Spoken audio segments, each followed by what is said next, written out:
The ruins and the girl. The village was quiet, too quiet, as if life itself had given up. Houses that once stood proud were now broken walls and piles of stone. The wind carried dust through the cracked streets, and every sound echoed with emptiness. In the middle of this silence, a small figure moved slowly. It was a young alien girl, her skin pale with ash, her eyes sharp with determination. She carried bricks one by one, too heavy for her small arms, yet she did not stop. The ruins had taken her family, her home, her safety, but not her will. Every morning she came back, picking up broken pieces and stacking them, trying to rebuild something the world had taken away. Passers-by often paused to look at her. Some shook their heads, some laughed, and some whispered that she was wasting her time. "How can a child build a house from ruins?" they said. "Why try when everything is already lost?" Another mocked, but the girl ignored them. Her hands cut and bleeding, her body weak, yet her spirit refused to break.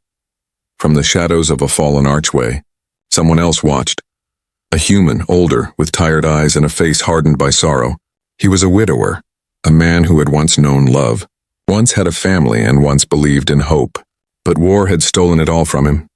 Leaving only emptiness, for months he wandered silent, keeping his distance from others, hiding behind grief. But when he first saw the alien girl stacking bricks, something stirred inside him. At first he thought it was pity, a broken heart recognizing another. But as days passed and he kept watching, he realized it was more than that. The girl reminded him of his daughter, the way she had once built small houses from toys, dreaming of a future.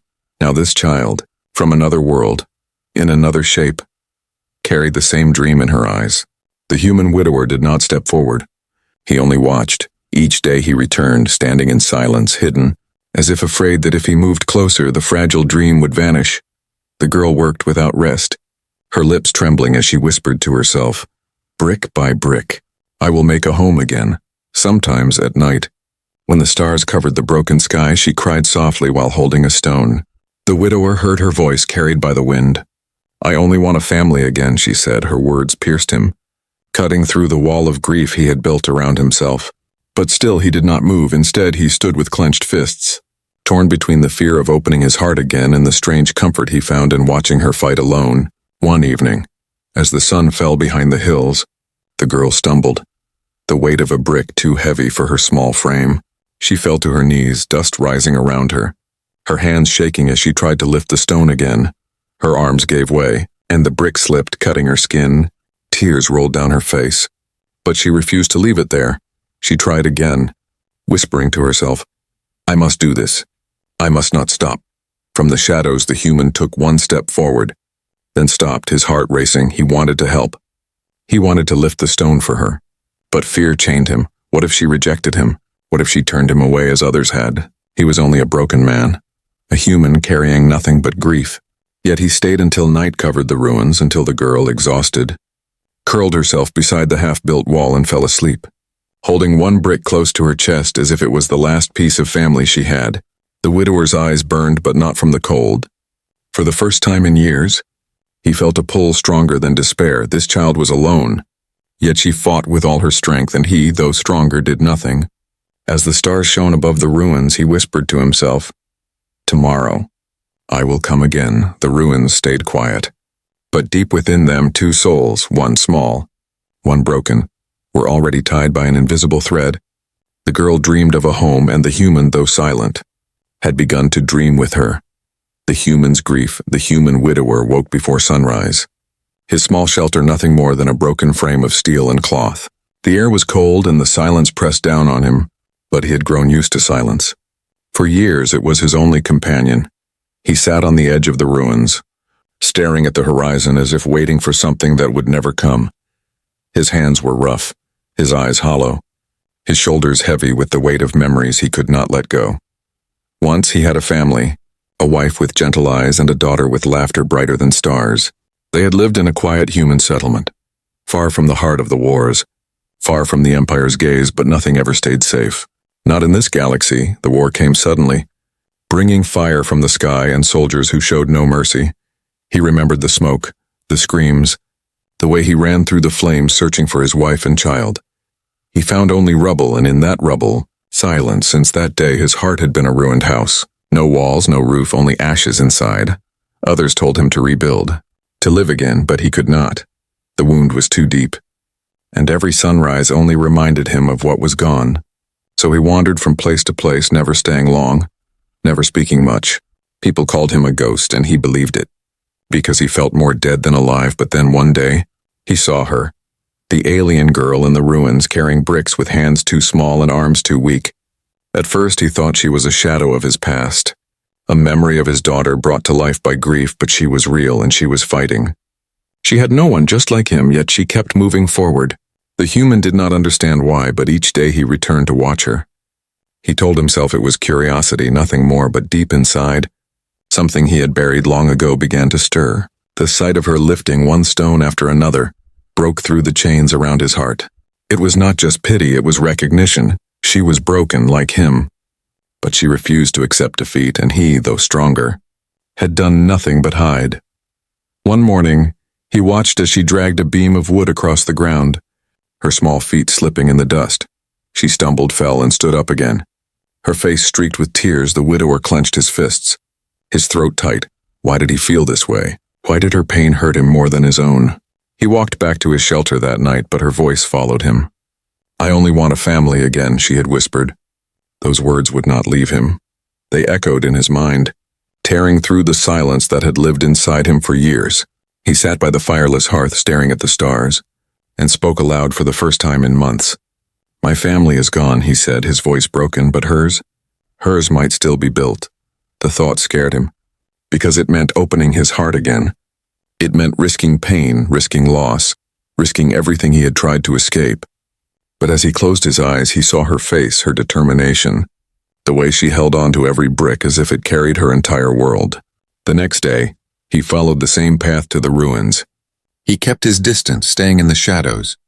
But now his gaze was different, no longer empty, no longer cold.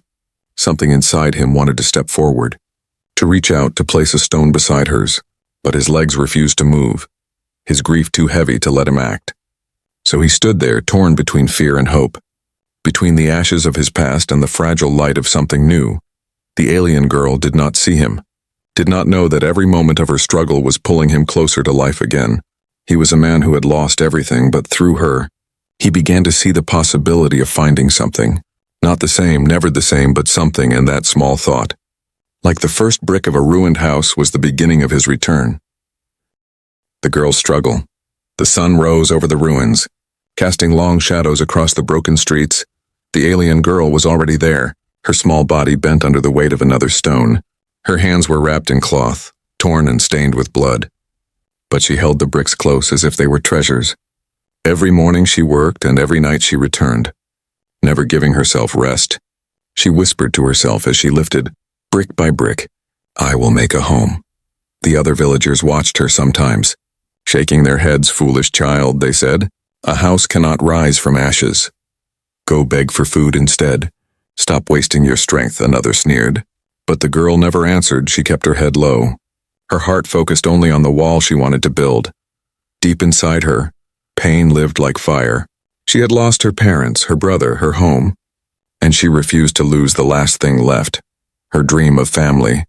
So she carried bricks one after another, even when her back ached, even when her legs trembled. The human widower stood far away, hidden as always, watching her fight with herself and the world. His chest tightened as he saw her stumble, her knees hitting the ground, her small body shaking with exhaustion. Yet she pushed herself up again, wiping tears with dirty hands, lifting the brick once more. The human whispered to himself, "Why do you not stop, little one? Why do you fight harder than I ever could?" One evening, the girl sat by the half-built wall, her head resting against a broken stone. She spoke softly as if to the night sky. "Father, mother, if you can hear me, I'm still here. I'm still trying." Her voice broke, but she forced herself to smile. "I will make a home for us, even if it is only me inside." The widower felt his heart crack open at those words. He remembered his own daughter, the way she once promised to make a castle out of pillows and chairs, laughing with joy. That memory collided with the sight before him, a girl who had no one left, yet carried the same fire. The next morning, rain poured from the sky, heavy and cold. The villagers stayed inside their shelters, but the girl walked into the storm. her small frame shaking under the downpour. She lifted bricks even as the mud pulled at her feet. Each stone grew heavier with water, slipping from her hands, cutting her palms.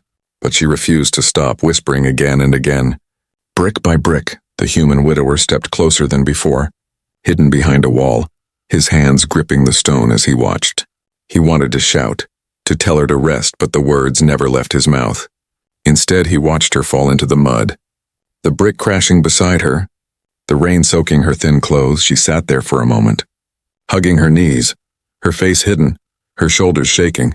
The widower thought she would finally give up. But slowly, painfully, she stood again. She lifted the brick, placed it on the wall, and whispered through her tears, "I will not stop." Lightning cracked in the distance, the storm roaring. But the sound of her whisper reached him. The human pressed a hand against his chest, as if trying to hold his heart together. He had been broken for so long, yet this girl's stubborn will was dragging him out of the shadows. He turned away, walking back to his shelter. But her image followed him. Her trembling hands, her whispered vow, her endless fight against despair. That night he could not sleep. Every time he closed his eyes, he saw her in the rain, lifting bricks with bleeding hands, fighting alone while the world laughed at her. And he realized something he had been too afraid to admit. She was stronger than him. She had lost as much as he had, maybe more. Yet she carried her grief like fire, not ashes. The widower clenched his fists and whispered into the darkness. Tomorrow I will not only watch, but when dawn came, he stood frozen again, caught between the chains of grief and the call of something new.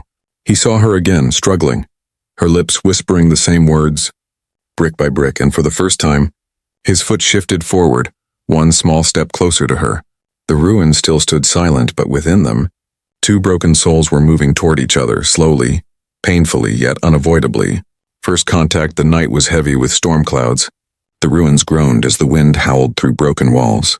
The alien girl worked under a fading lantern, her small figure outlined by the dim light. She was dragging pieces of wood across the rubble, trying to set them as beams, her arms trembling. The wall she had built with so much effort stood tall for a moment, then cracked under the weight. Bricks fell with a crash, the fragile structure collapsing into dust. The girl screamed, falling to her knees, clutching at the stones as if they were her only family. Her tears mixed with mud. Her voice broke as she whispered, "No, I will not lose it again. I will not." For the first time, the widower could not stay hidden. From the shadows, he stepped forward, the rain soaking his clothes, his boots crunching over the fallen bricks. The girl froze, her eyes wide, staring at the tall figure of a human she had never seen this close before. Her people had warned her of humans. Some called them dangerous, some called them cursed. But this man's face was not cruel, it was broken, scarred with sorrow, yet steady. Without a word, he knelt beside her, lifting a brick with his rough hands and placing it back on the pile. The girl blinked, her mouth opening but no sound coming. She watched as he picked up another, moving slower than she expected, but with strength she could feel even through the storm. "Why?" she finally whispered, her voice shaking. "Why are you helping me?" The widower did not answer, his throat too tight. Instead, he set another stone, then another, until his hands were covered in mud. The girl's breath caught. She had worked alone for so long that the sight of another soul sharing her burden felt unreal. She wiped her eyes and reached for a brick herself, placing it beside his for a moment. Silence filled the ruins, not the silence of emptiness, but the silence of two hearts beating against despair. As they worked side by side, the wall began to rise again. Stronger this time, supported by both hands. The girl looked at him carefully, her eyes narrowing.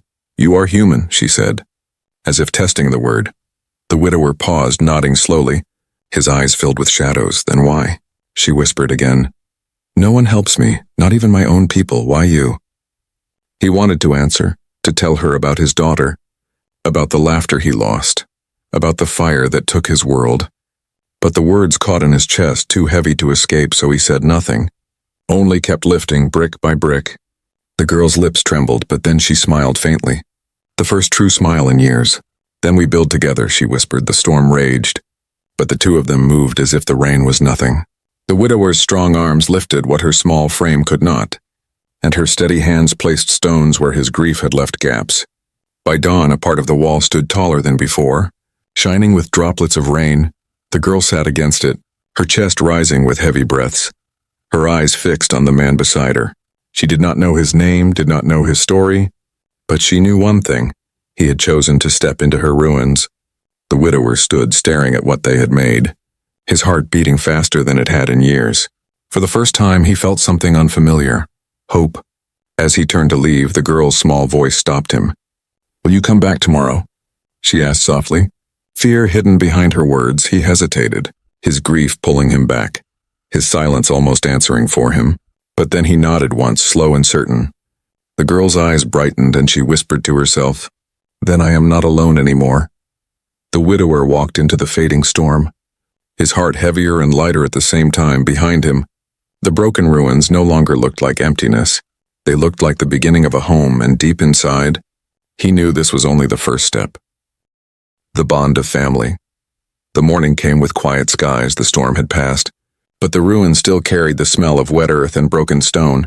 The alien girl was already there, her hands on the half-built wall, tracing each brick as if it were alive. She turned when she heard footsteps, her heart jumping, afraid he would not return.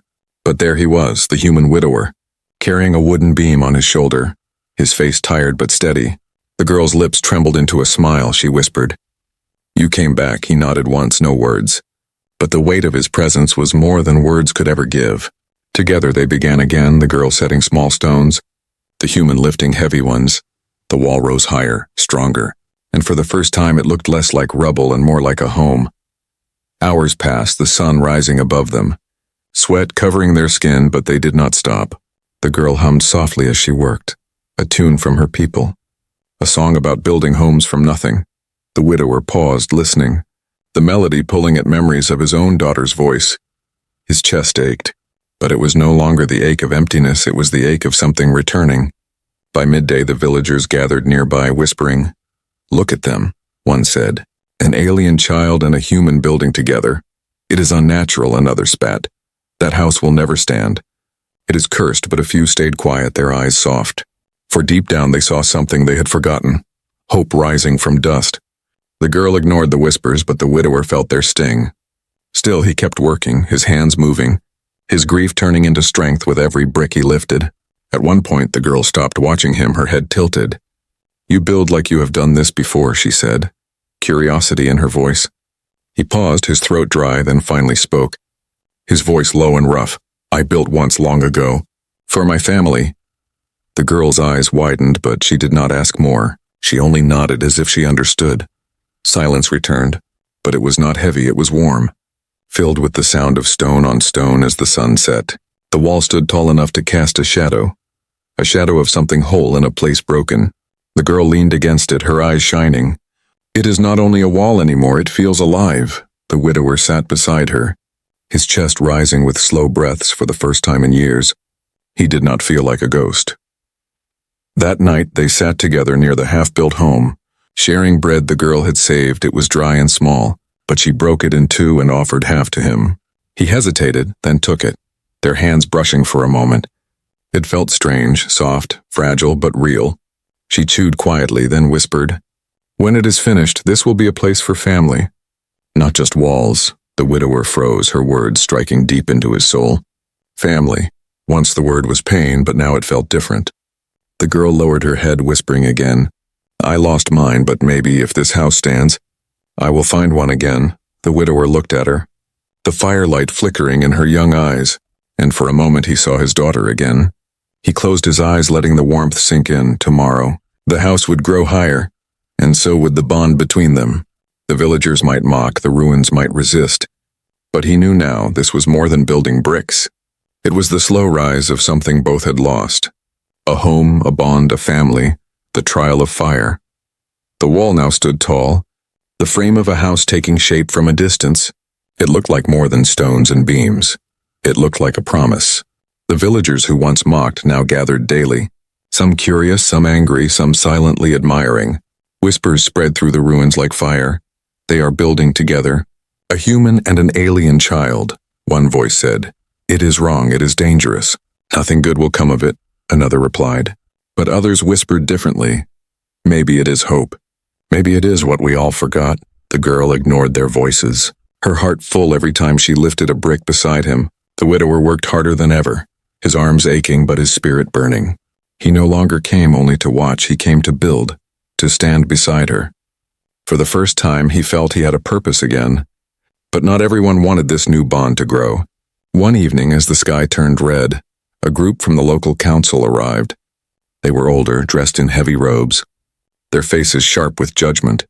They stood before the half-built house, their eyes hard. "This must stop," one declared, his voice echoing across the ruins. "The ruins are cursed, the past must remain buried. No child can raise a home here, and no human should stand with her." The girl's heart pounded, but she stood straight, her small frame shaking as she whispered, "This is my home. I will build it." The council laughed bitterly. "You dishonor the dead by stacking stones, and you shame your people by working with an outsider." The widower stepped forward, his face calm but his eyes burning. He had been silent for too long, but not today. "She builds because she has hope," he said slowly, his voice heavy like stone. "And I help because I see what you cannot. Life in the ruins." The council hissed at his words, calling him cursed, calling him broken, but he did not move. His body stood like a wall in front of the girl. The villagers murmured behind them, some nodding, some shaking their heads. The girl clutched his arm, her voice small but firm. "I will not stop, even if you all hate me, even if I stand alone." The widower placed his hand over hers, his voice low. "You are not alone anymore." The council's faces twisted with anger, and one raised his staff. Striking the half-built wall, bricks scattered, the sound cracking like thunder through the ruins. The girl cried out, running to hold the fallen stones, her tears falling fast, but before she could lift them, the widower stepped in front of her, blocking the staff with his arm. The force shook him, but he did not move back. "Enough," he growled, his voice carrying years of buried fire. "You will not break what she has built, not while I still breathe." The council stepped away, their eyes narrowing, but they did not strike again. The villagers whispered louder now, shocked by the human's defiance. Some saw bravery, some saw madness, but all felt the weight of his words. The girl's hand shook as she touched his sleeve, whispering, You protected me." The widower looked down at her, his chest heavy, and for the first time in years, he felt something warm spread through him. He whispered back, "No one should tear apart what you build. Not your house, not your hope." That night, they worked harder than ever, repairing what was broken, their hands moving together under the pale moonlight. The villagers stayed to watch, silent this time, for something stronger than fear was rising before their eyes. By dawn, the wall stood again, taller and firmer, a mark of defiance and unity. The girl looked at it and whispered, "It is more than a house now. It is us." The widower nodded, his grief still heavy, but no longer enough to silence him. He had protected her, and in doing so, had protected himself too. For the first time, he did not feel cursed, he felt alive. And though enemies might return, though storms might rise again, he knew one truth: together they could endure. A home, a family. The days passed, and the house began to take its final shape. The walls stood strong now, the roof beams held firm, and the broken ruins around them seemed less heavy, less filled with despair. Every morning, the alien girl arrived with bright eyes, carrying small stones, singing her quiet song, and every morning, the widower was there too, his hands steady, his shoulders bearing the weight of wood and stone. Together they worked until the sun fell, their silence no longer empty but filled with meaning. The villagers still gathered, watching with cautious eyes, but their whispers had changed. Some still mocked, but many were quiet, uncertain, as if they could not deny what they saw rising from the ashes. A house, a bond, a story stronger than grief. One evening, as the last piece of the roof was set, the girl stepped back, her chest rising with heavy breaths, her eyes shining with tears. "It stands," she whispered, her small voice trembling. "It truly stands." The widower placed his hand against the wall, the stone cool beneath his palm. For years he had touched only ruins, only broken memories, but now his hand rested on something whole. The girl turned to him, her lips quivering. "This is not just a house, this is home." The words struck deep into him, tearing open his grief and filling it with something new. He thought of his daughter, of the laughter he had lost, and then he looked at this child, this stubborn, brave child who refused to surrender. His voice was low, almost breaking, but it carried across the night air. "You are not alone anymore," he whispered. The girl's eyes widened, and slowly she smiled. Tears running down her face, she whispered back, "Then you are not alone either, Father." The widower froze, his heart pounding, the word echoing in his soul. Father. He had not heard it in years. He thought he never would again. For a long moment he could not breathe, could not speak, but then he knelt beside her. Pulling her close, her small frame shook against him. But it was warmth, not emptiness, that filled his arms. The villagers who watched were silent, some with tears in their eyes, for they knew they were seeing something rare. In the ruins of destruction, a family had been born, days turned to weeks, and the house became more than walls and roof. It became a place of laughter, of meals shared, of two lives healing together. The villagers began to visit, bringing food, offering help, slowly drawn to the strength they once mocked. Children played near the doorway, and even the harshest elders softened when they saw the fire burning inside. It was not just a home for one girl and one man. It became a symbol, proof that life could rise again from ashes. The widower sat on the porch one evening, the alien girl curled beside him, the stars bright above. He watched her trace shapes in the sky with her small hands, her voice full of dreams. One day others will build too, she said softly. One day these ruins will be gone and only homes will stand. The widower smiled faintly, his heart no longer hollow. Yes, he whispered, and they will remember who laid the first brick. The girl laughed, leaning against him. No, not me alone. He closed his eyes, letting the sound of her laughter heal what grief had broken. The ruins around them were still there, but now they looked different. They no longer felt like a graveyard. They felt like the foundation of something new, and in the center of it all stood a house. Not perfect, not grand, but unshakable. A house built from ruins, from sorrow, from hope, and most of all, from the bond between a human and an alien child. Where once there had been only loss, now there was family. And in that family, both found the one thing they thought they had lost forever: home.